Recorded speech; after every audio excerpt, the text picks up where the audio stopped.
Secondo voi ragazzi, con 4 partite ancora da giocare, con 12 punti in palio, ma chi va in Champions League?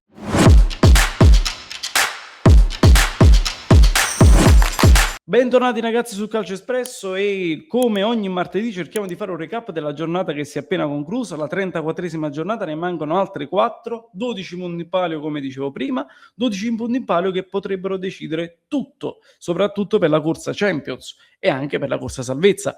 Noi ovviamente ogni martedì cerchiamo di fare un recap della giornata che è trascorsa, cercando di capire anche se abbiamo acchiappato qualche risultato e qualche giocatore della preview di venerdì. Mi raccomando, andatela a recuperare anche perché qualche risultatino e qualche giocatore l'abbiamo preso. E io andrei subito a mettervi, ragazzi, l'immagine. Ecco, mi piace più così, no, meglio così che si vede di più, si vedono di più i risultati. Vado a mettere l'immagine dei risultati della giornata che si è appena conclusa dopo i pirotecnici Monday Night. Napoli che apre le danze venerdì con un netto 4-0 contro la Cremonese. Io avevo detto, ragazzi, ovviamente non abbiamo pronosticato i risultati esatti per il Napoli, avevo detto attenzione, occhio a Højlund e occhio a McTominay. Højlund diciamo che ha segnato, però hanno dato autogol al giocatore della Cremonese, e poi McTominay ovviamente ha segnato ma ha anche sbagliato un rigore. Parma-Pisa 1-0 e abbiamo indovinato il risultato. Avevo detto 1-0 per il Parma, l'abbiamo preso. Avevo detto Strefezza, ma ha segnato invece il Feisch. Bologna-Roma, avevo dato vittorioso la Roma per 2-1, ha vinto 2-0 contro il Bologna. Non abbiamo preso marcatori, ragazzi, avevo detto Sule e Pisilli, ma mi sa che l'ha sbagliata. E per il Bologna avevo detto Lugumi, ma non hanno segnato. Verona-Lecce, finita 0-0, avevo pronosticato un 1-2, quindi non l'abbiamo acchiappata. Fiorentina-Sassuolo, avevo pronosticato un pareggio, però per 2-2, invece è finita 0-0. Genoa-Como, vittoria del Como prevista, vittoria del Como indovinata. Diao ha segnato e il consiglio è andato a buon fine. Torino-Inter, pirotecnico 2-2, abbiamo preso Thuram e abbiamo preso Vlasic, anche se avevo pronosticato una vittoria per l'Inter per 3-0. Milan-Juventus l'avevo prevista proprio azzeccata, ragazzi. Speravo che ci fosse qualche gol. Avevo detto finisce in pareggio, una partita bruttissima. Ho detto finisce in pareggio 1-1, ma è finita 0-0, ancora peggio.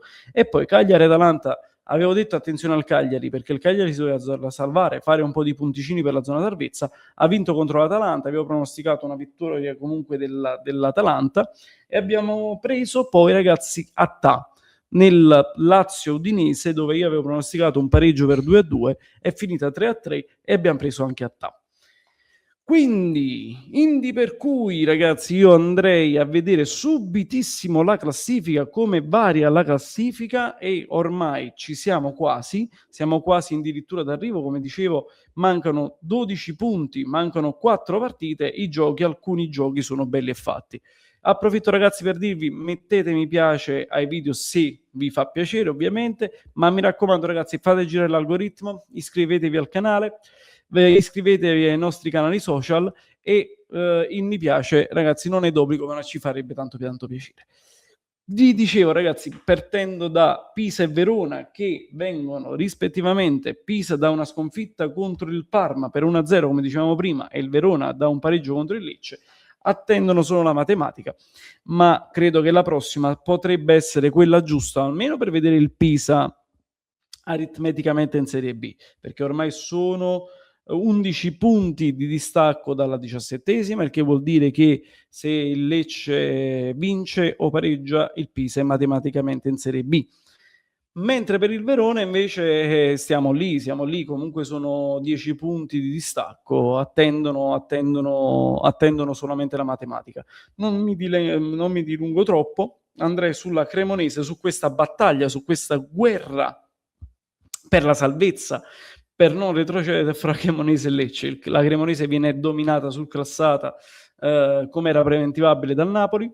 Un netto 3-0 del Napoli contro la Cremonese, rimane a 28 punti, questa volta però in solitaria, perché il Lecce riesce, come abbiamo detto anche prima, riesce a trovare il pareggio contro il Verona. E attenzione, perché la prossima, se non sbaglio, il Lecce è contro proprio il Pisa. Quindi il Lecce potrebbe regalarsi un'ulteriore chance di distaccare la Cremonese la prossima giornata e mandare aritmeticamente in B il Pisa.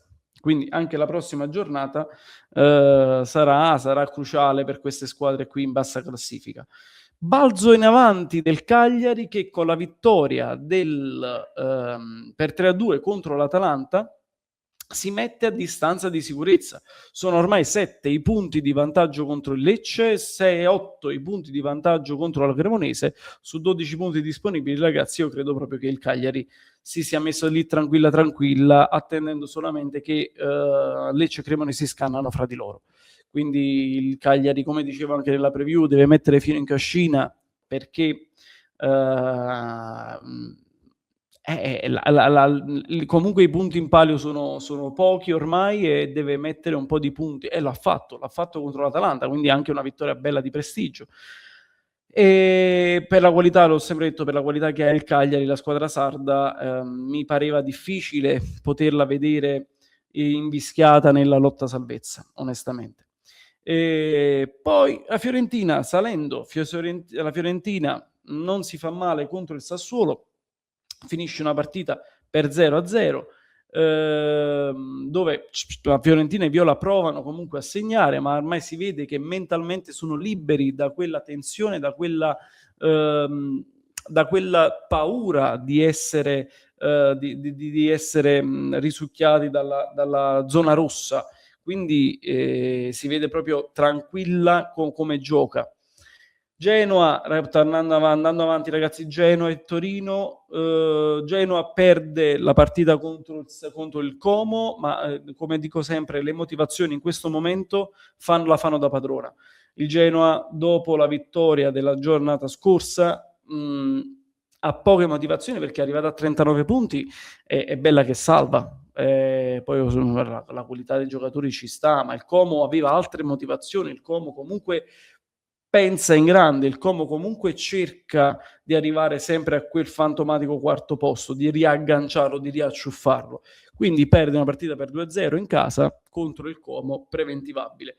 Il Toro, ragazzi, devo dire, mi ha sorpreso. Il Toro mi ha sorpreso perché sotto di 2-0 contro l'Inter recupera questa partita che, presi dall'entusiasmo, i giocatori nerazzurri, che comunque continuavano ad avere il distacco di 12 punti dalla seconda in classifica, che era il Napoli, che aveva vinto contro la Cremonese, quindi archiviavano in un certo senso, non per la matematica, ma archiviavano lo scudetto. Il Toro ritrova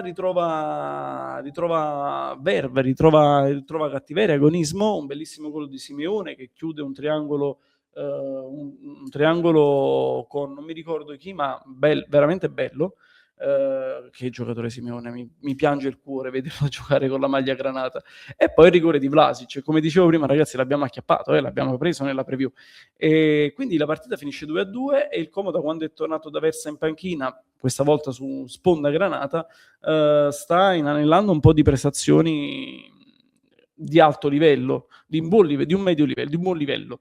Il Parma, ragazzi, il Parma vince contro il Pisa, va bene che all'attivo fa specie questa cosa, 25 gol all'attivo in 34 partite ed è 12ª a 42 punti, proprio strano, ma questa, diciamo che ha capito che con la qualità che ha in rosa, questo gioco qua deve fare, cioè deve cercare di essere abbastanza attendista, difensivista, e cercare comunque di portare sempre l'acqua al proprio mulino in partite in cui la può sfangare, e così si porta i 3 punti a casa e si attesta al 12° posto a 42 punti. L'Udinese, in questo pareggio pirotecnico contro la Lazio del Monday Night, ha tanta qualità. L'Udinese è una squadra, io lo dissi in un po' di live fa, l'Udinese secondo me, se ha un po' più di continuità, fa paura, cioè l'anno prossimo potrebbe avere voce in capitolo per quanto riguarda le zone europee, perché ha tanta qualità, soprattutto là davanti, immagino Camp Davis, Zaniolo, Attà. Cioè, Attà è un fenomeno, bravissimo, è spettacolare. Poi devo dire la verità, questa partita contro la Lazio, io passerei poi anche alla schermata successiva, quindi la parte sinistra della classifica. La partita contro la Lazio, dicevo, ha visto anche dei gol niente male. Il gol di Ezibue è bellissimo, il gol di Pellegrini è bellissimo. Andiamo avanti, perché veramente tanta roba quei gol. Il Sassuolo, come dicevamo, ragazzi, il Sassuolo ha pareggiato contro la Fiorentina, ma tanto sta lì, 46 punti per una squadra nuova, neopromossa. Fabio Grosso, alla sua prima esperienza in Serie A, devo dire, sta lì e mi sorprende sempre di più la squadra emiliana. Il Bologna, io sono rimasto abbastanza scettico dopo le parole di Italiano, dopo le parole dopo che è stato sconfitto in campionato e dopo che è stato sconfitto comunque in Europa. L'allenatore del Bologna, lui dice vabbè, il nostro campionato è finito, ma ti mancano altre 5-6 partite da giocare, cioè devi onorare comunque, cioè che messaggio dai alla squadra? E si è visto contro la Roma, perso per 2-0 e sì, lì si attesta al nono posto, 48 punti classifica, diciamo non smuove tanto la classifica, rimarrà molto probabilmente nella parte sinistra, però non sono dichiarazioni che secondo me bisognava fare. La Lazio, ragazzi, sta vivendo una nuova vita in quest'ultimo scorcio di campionato.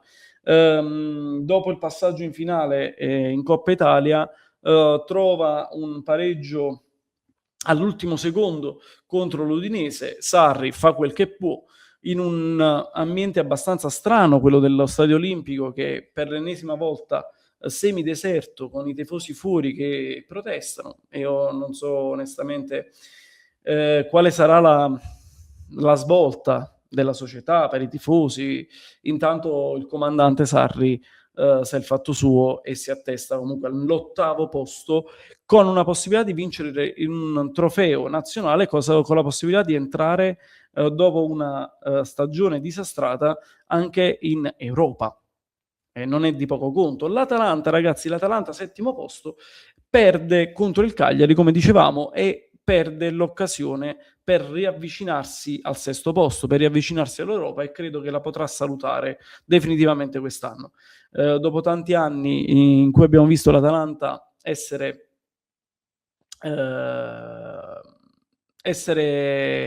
protagonista, no, stavo pensando, l'Atalanta, se la Lazio non dovesse vincere la Coppa Italia, dovrebbe entrare in Conference League. Sì, quindi attenzione, avete ragione, un mio lapsus.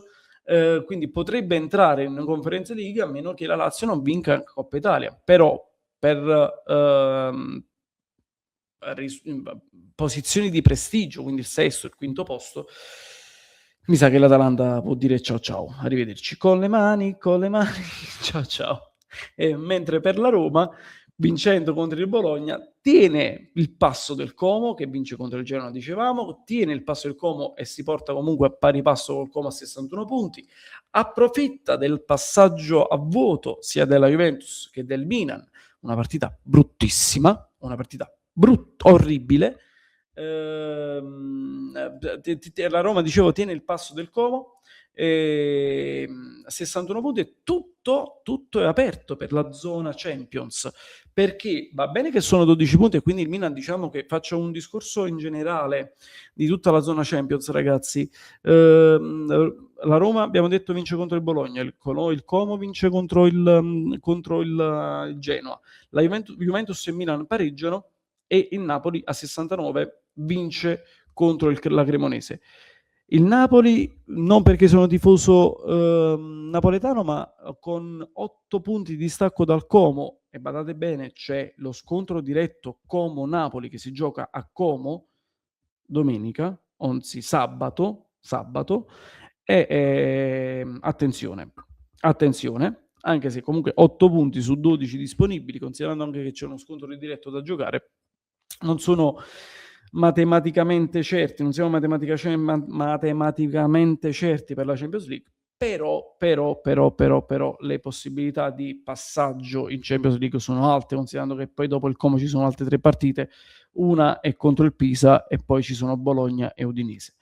Il Milan invece con 6 punti di distacco dal Como ha un calendario non facilissimo, la prossima è contro il Sassuolo, l'altra ancora contro l'Atalanta, poi c'è Genoa e poi c'è il Cagliari.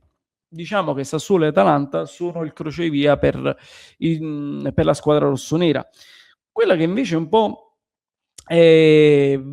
si inguaia, tra virgolette, perché comunque fa rosicchiare 2 punti sia a Roma che Como e la Juventus, perché col pareggio contro il Milan la Juventus ha solo 3 punti di vantaggio sul quinto e sul sesto posto, anche se il calendario della Juventus, calendario alla mano, adesso lo riprendo subito, la Juventus deve giocare contro il Verona, Lecce, Fiorentina e poi c'è il derby all'ultima.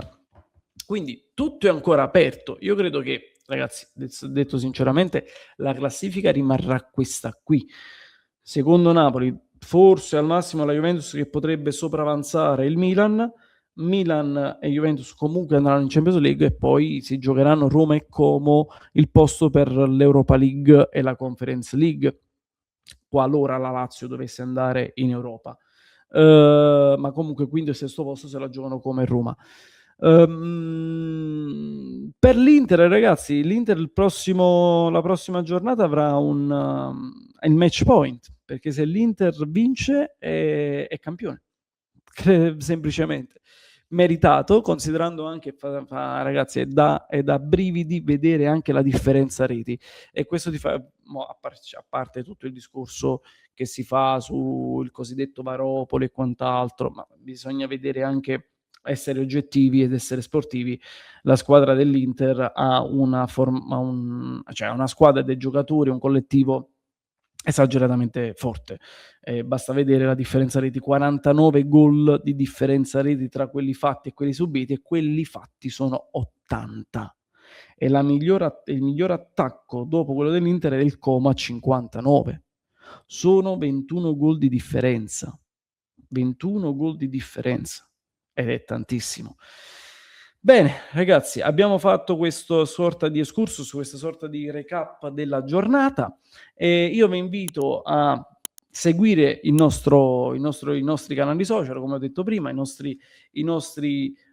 video che faremo uscire, spero, ogni giorno in base o Cofanus, perché abbiamo purtroppo anche degli impegni e a volte ci scusiamo, ma non riusciamo a far uscire sempre tutti i video in maniera abbastanza celere. Però, ragazzi, seguiteci e per stare aggiornati state sui nostri canali. Io vi abbraccio e vi saluto e ci vediamo alla prossima.